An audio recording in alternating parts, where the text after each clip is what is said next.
In the turbulent history of the British monarchy, few moments have shaken the institution as powerfully as the one that has just unfolded. Prince William, heir to the throne and long regarded by the public as a symbol of stability and trust, has publicly accused Queen Camilla of being involved in a serious financial scandal. According to William, Camilla misused royal funds for personal purposes, diverting resources meant to preserve public duties and national heritage into tools for her own gain. This was not merely a personal allegation. It was a direct blow to the honor of the House of Windsor, threatening to destabilize a foundation already fragile at a time when society demands transparency and integrity more than ever. The revelation sparked an immediate firestorm. Public opinion, already divided over Camilla's place within King Charles III's reign, erupted in anger at the possibility of misconduct at the highest levels. The media swiftly dubbed it the Buckingham earthquake, not only tarnishing Camilla's individual reputation, but also placing the stability of the monarchy itself in question. Lawmakers and constitutional experts were quick to weigh in, raising the uncomfortable question: if these allegations prove true, could the monarchy still command the unconditional trust of the British people? Inside the palace, the fallout was even more dramatic. William, who for years had kept his distance from internal battles, chose this moment to break the silence and confront Camilla openly. His decision begged a larger question. What drove William to publicly challenge the woman Charles had defended at all costs? Was this simply an effort to salvage the monarchy's reputation, or was it fueled by years of buried resentment and grief? And more importantly, could the House of Windsor withstand this storm, or would it collapse under the very secrets it had worked so hard to conceal? If you are drawn to the mysteries behind the monarchy's glittering facade, don't forget to subscribe to the channel and share your thoughts below. This is only the beginning of a story that could permanently reshape the image of Britain's most powerful family. Long before this financial scandal threatened to shake the throne, the relationship between Prince William and Queen Consort Camilla had already been fraught with tension. On the surface, they appeared together in photographs, exchanged polite smiles, and stood side by side on the palace balcony or at charity events. To the public, it looked as if the royal family had managed to heal after the tragedy of Diana. But those who knew the truth understood that beneath the civility lay a cold distance that could never be bridged. From the moment Camilla officially became Charles's wife, William had been forced to adapt. He knew her presence was not simply that of a stepmother, but the embodiment of the greatest wound his mother had ever endured. Camilla tried to build bridges, using kindness and tact to soften William's distrust. There were private dinners, warm words spoken in public, even joint efforts on charitable causes close to his heart. Yet in William's eyes, these gestures always carried the weight of calculation, a mask that could never truly hide the bitter history between them. William, deeply rooted in tradition and fiercely protective of Diana's legacy, never openly attacked Camilla, but his distance was plain for all to see. Observers noticed he often chose to sit far from her at official events or avoided moments of warmth that the media could seize upon. Instead, he poured his focus into Catherine and their children, making it clear where the heart and future of the monarchy truly lay. For Camilla, the reality was stark. William was the greatest obstacle to her legitimacy. Winning his support could have softened her image before the public. But without it, the frost between them remained an ever-present fracture, waiting to split wide open. Their relationship was less a bond than an uneasy truce, a fragile pact built on necessity rather than trust. For the financial evidence was laid bare. The cracks had always been there, only no one dared to speak of them. Both William and Camilla chose to preserve the veneer, knowing full well the monarchy could not withstand another public blow.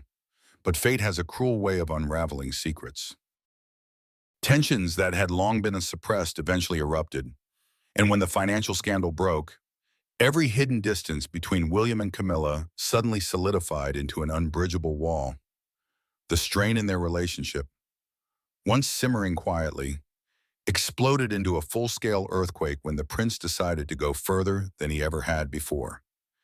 In the past, William had merely kept his distance, carefully limiting Camilla's presence in shared engagements. This time, he struck directly, unveiling truths that left the entire royal household reeling.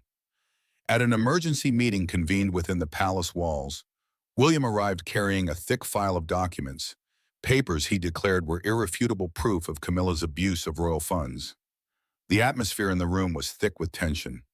Familiar faces of the monarchy, from senior advisors to core members of the family, turned toward William in disbelief.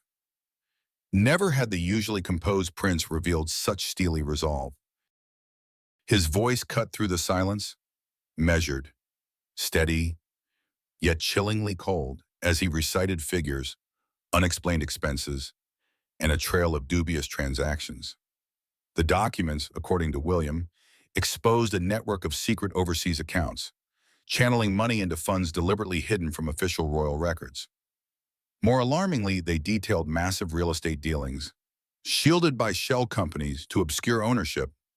At last, the whispers of extravagant spending and unexplained power surrounding Camilla seemed to take shape. Her lavish lifestyle and growing influence, William suggested, were not merely the privileges of a queen consort, but the fruits of a shadowy financial web. Shock rippled through the room. Some members quietly shook their heads in disbelief, unwilling to accept what they were hearing. Others exchanged troubled glances, silently wondering whether the monarchy could ever salvage its honor after such a blow. For years, rumors of questionable finances had lingered at the edges of public discourse, but no one expected William himself to be the one to rip away the veil. His action was more than an accusation against Camilla. It was a warning: if the monarchy continued to ignore such misconduct, the collapse of public trust would be inevitable. At a time when the royal family was struggling to rebuild its image after repeated scandals, this revelation was nothing less than a raging fire set ablaze within the walls of an ancient institution. What unsettled those present even more than the revelations themselves was the pressing question of how William had uncovered such damning evidence. Did he receive help from loyal financial advisors within the palace? Or had covert informants with long-standing oversight of royal funds tipped him off? Some even speculated that William had enlisted independent watchdog organizations to compile an airtight dossier, ensuring that once exposed, Camilla would have no path of escape. Page after page, figure after figure. William's presentation was not merely evidence but a declaration of war. This was no longer a personal rift between a prince and his stepmother. It had become a battle for transparency and the very credibility of the monarchy. And with that, a haunting question began to echo in every mind present. Had William stumbled upon a financial conspiracy far larger than even he imagined? And if so, did he possess the strength to take on Camilla and the forces behind her? If the emergency meeting tore apart the financial veil surrounding Camilla, it also pulled into the light, darker stories of her grip on palace life. The staggering sums revealed by William were only one side of the story. Behind the polished image of a smiling queen consort, Camilla had long unsettled those who worried under her, ruling her staff with a severity that bordered on ruthless. For years, whispers circulated that Camilla was far from the genial figure she projected in public. Once she ascended to the role of queen consort, she enforced a litany of strict rules, where even the smallest misstep could result in punishment. One staff member recalled being docked pay simply for placing a glass in the wrong spot at a banquet. Another reportedly faced harsh penalties after spilling a few drops of sauce while serving. What should have been forgivable human mistakes became excuses for Camilla to exert her dominance, turning palace life for employees into an existence riddled with fear and unease. The story of Marian and Oliver stands as the clearest example. Marian, a woman who had devoted nearly 2 decades of her life to the palace, was once respected by her colleagues for her dedication and discipline. Yet one single mistake, when a tablecloth was folded a few centimeters off, cost her a fine so severe that it wiped out almost an entire month's wages. Oliver, a young and eager newcomer, became another victim when he accidentally let a single drop of wine fall to the floor.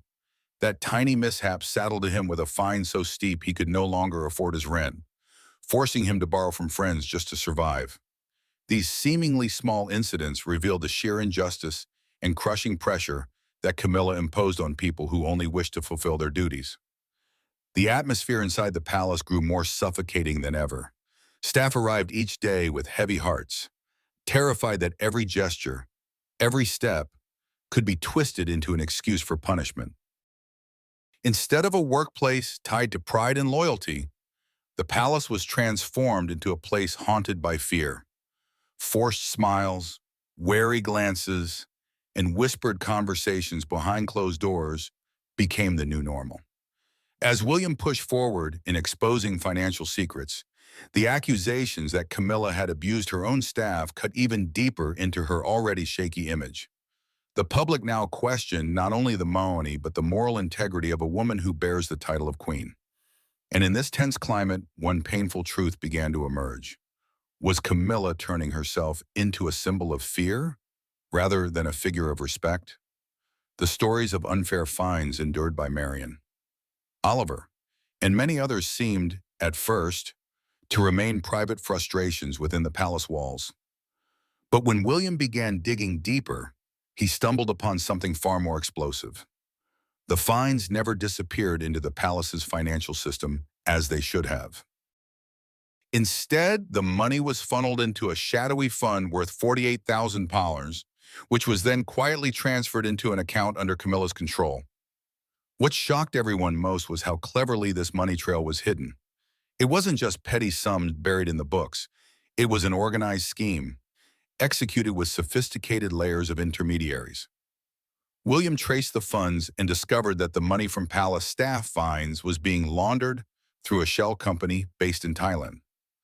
On paper, this company appeared to be an importer of handmade crafts, but in reality, it had no genuine commercial activity. Its sole purpose was to receive and move money overseas, evading the scrutiny of British financial regulators. From Thailand, the funds were rerouted to Cornwall, where they resurfaced as a mysterious investment in a luxurious coastal mansion. This property wasn't registered directly under Camilla's name, but instead through a trust managed by one of her close associates.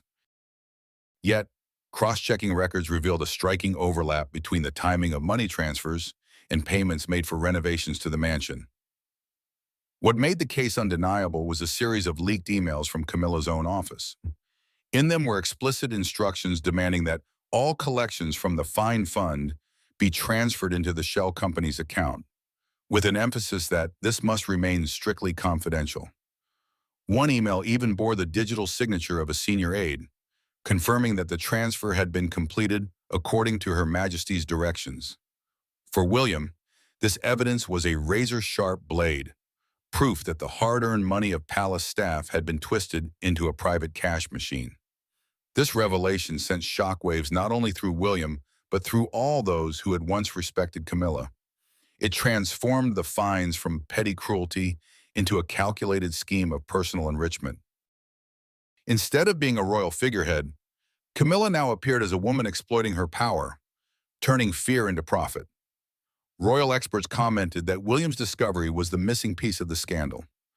Had it only been staff complaints, the matter might have been dismissed as exaggeration or internal friction. But with financial records, assets, and incriminating emails, every avenue of denial was blocked. The real question was no longer whether Camilla had done this, but for how long, and what other hidden assets were yet to be uncovered. At this moment, the monarchy faced a fresh crisis of credibility. Where once public opinion had been divided on Camilla's abuse of power, William's ironclad evidence shifted the balance entirely. And as the truth of the secret Cornwall mansion came to light, the public began to wonder, was this merely the tip of the iceberg in Camilla's insatiable ambition? When the financial evidence became undeniable, William knew he could not keep it to himself any longer.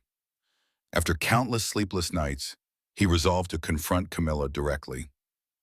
The atmosphere inside the private meeting room at Buckingham Palace was suffocating, as if even the walls were holding their breath. waiting for the inevitable explosion. On the long wooden table, William placed a thick stack of documents, then suddenly slammed them down in front of Camilla, sending pages scattering across the surface. His voice cut through the tense air, cold but burning with pent-up fury. This is irrefutable proof. You exploited the staff, turned their fear into money, and used it to enrich yourself. For a split second, Camilla froze, her eyes flashing with surprise, before her familiar arrogance quickly returned. She tilted her head, curling her lips into a mocking smirk. "You truly are Diana's son," she sneered, each word like the stab of a blade. "Always dramatic, always trying to stage some grand tragedy to paint yourself as the hero. Do you think you're nobler than the rest, or are you just desperate to carry on the emotional spectacle your mother once put on for the public?" The room fell silent at her cruel remark. But if Camilla hoped invoking Diana's name would weaken William, she was mistaken. Instead, his eyes blazed hotter. He stepped closer, his voice dropping low yet firm, each word etched into the air. "Yes, I am Diana's son, and because of that, I will never stand by while others are exploited and humiliated. My mother endured betrayal in the suffocating silence of this palace. I will not let history repeat itself." Camilla said nothing, her hand trembling slightly though she tried to maintain her air of defiance. But the pile of documents in front of her spoke louder than any words. Inside were everything: bank statements, directive emails, even contracts tied to the secret Cornwall estate. Each page was a blade slicing through her reputation, leaving every excuse in tatters. What made the moment even more dramatic was the stark contrast between the two figures in the room. On one side stood Camilla, once the master of manipulating public opinion to secure her place beside Charles, now cornered like a defendant. On the other was William, who had never sought direct confrontation, yet now stood tall with unshakable conviction, strengthened by the memory of his mother. In that instant, he was not only a prince or a son, but a symbol of justice, a reminder that the monarchy must be anchored in transparency and integrity. Later, many royal commentators would call this confrontation a turning point. For years, Camilla had remained untouchable, shielded by Charles's power and carefully maintained silence. But when William hurled those documents onto the table, that silence shattered. There was no room left for denial, no curtain left to hide behind.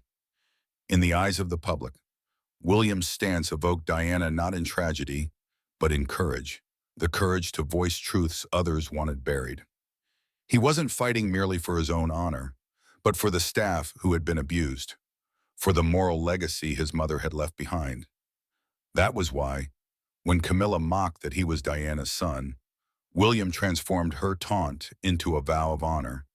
And in the aftermath of that clash, one question grew louder in the minds of many.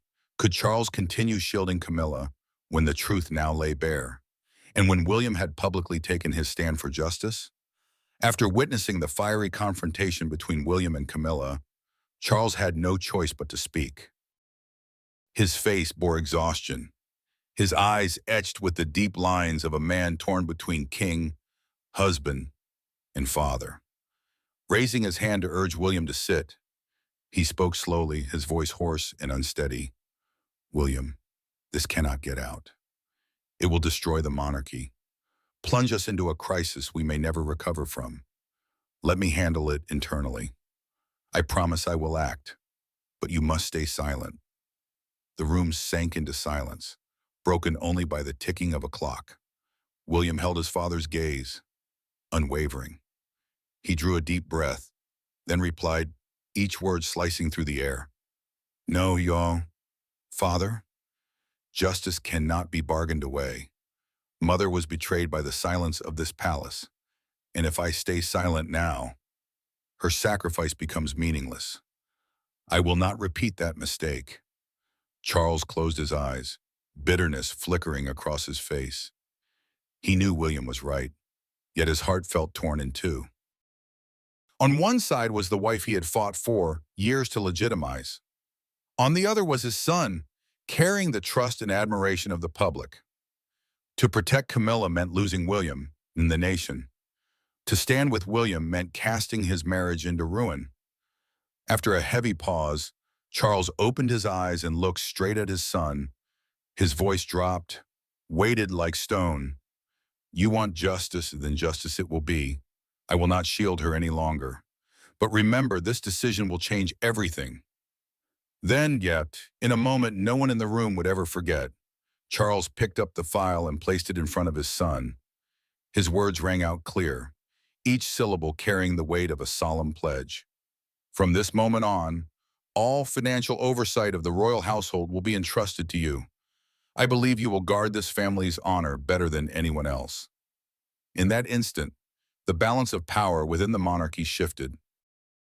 William was no longer just the heir apparent. He had become the man holding real authority in his hands. And Charles, by acknowledging the truth and relinquishing control, accepted that to save the crown, he would have to sacrifice peace in his private life. At the Grand Hall of St. James Palace, the atmosphere turned heavy as Prince William appeared before hundreds of international journalists. In his hands was a thick dossier, its tightly bound pages seeming to hold secrets powerful enough to shake the monarchy to its core. William spoke without flourish, without evasion.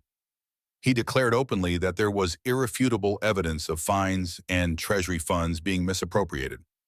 Before the cameras, he held up bank statements, pointing to exact transactions. £48,000 funneled through a shell company in Thailand, then redirected into an anonymous fund to purchase a secret estate in Cornwall. The room erupted, the rapid fire of camera shutters, the buzz of urgent whispers spreading like wildfire.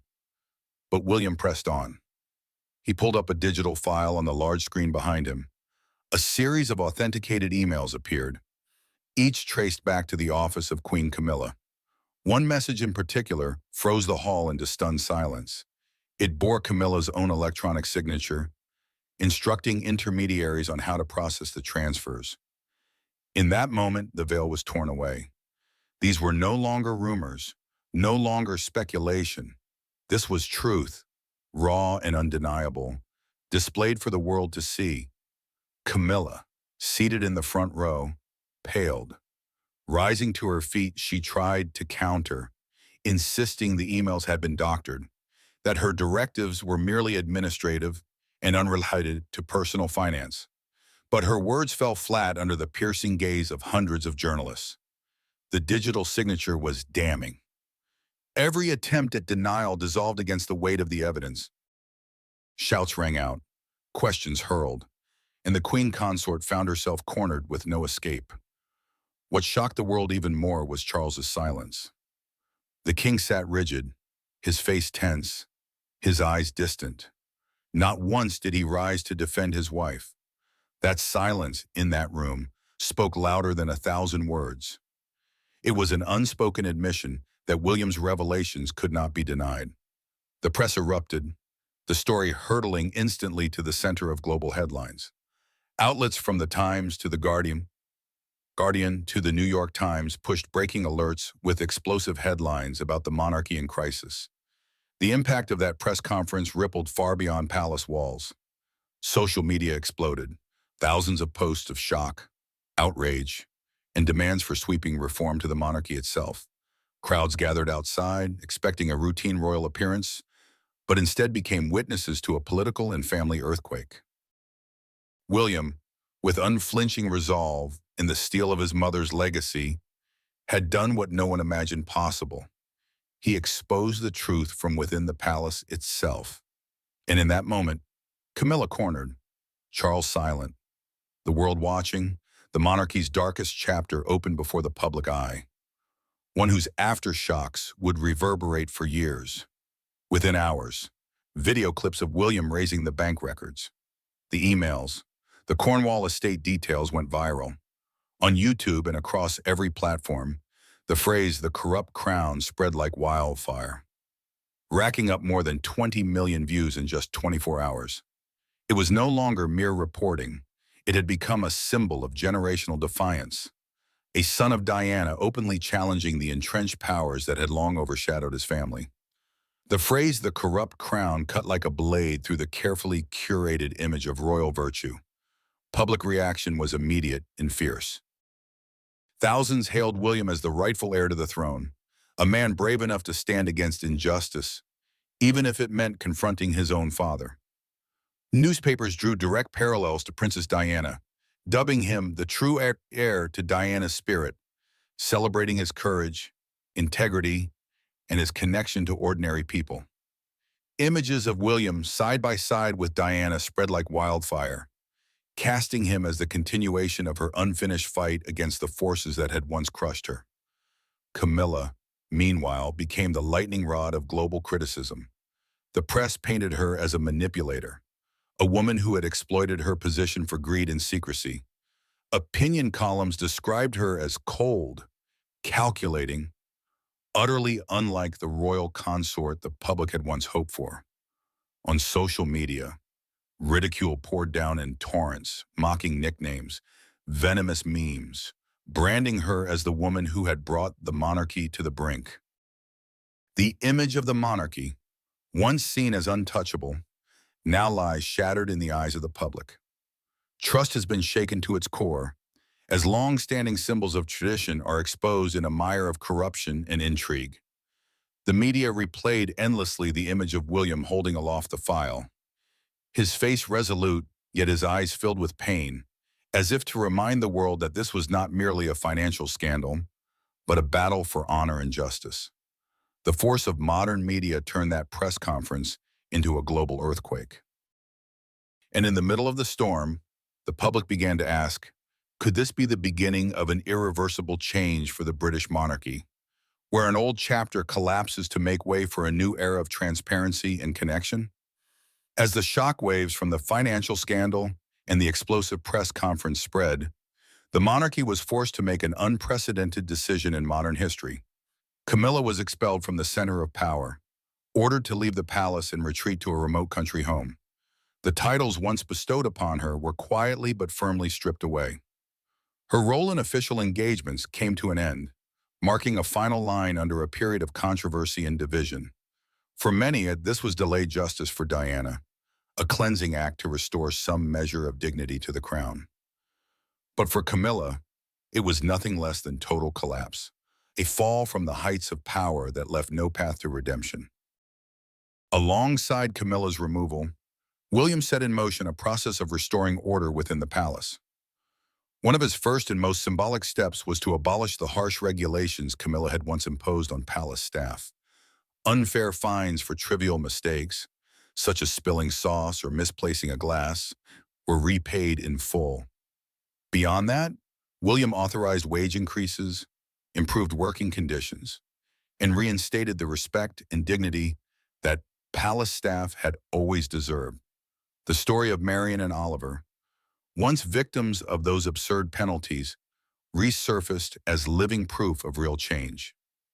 They were not only compensated, but felt recognition and humanity from the man destined to be king. This shift restored morale within the household and sparked a new atmosphere across the palace. Hallways once steeped in fear now echoed with laughter, renewed energy, and a sense that justice could prevail even in the seat of supreme power. The media relentlessly cast William as the embodiment of royal justice, a man unafraid to confront the shadows in order to defend transparency and honor. Comparisons with his mother, Princess Diana, grew ever sharper. Like her, William chose to stand with the vulnerable, willing to bear immense pressure to uphold what is right. Yet unlike Diana, William now holds the authority to reshape the system from within. Through these actions, the palace regained a measure of vitality, along with the hope of a new era for the monarchy. But the question lingers, will William's bold moves be enough to redefine the future of a monarchy facing immense trials? Will the transparency and justice he represents form the foundation of a lasting reign, or prove to be only a fleeting light in the storm of public scrutiny? And now, we turn to you, our viewers who have followed this extraordinary saga. Do you believe William can lead the monarchy into a new chapter? Share your thoughts in the comments below, and don't forget to subscribe to our channel for more untold stories where royal secrets and truths await.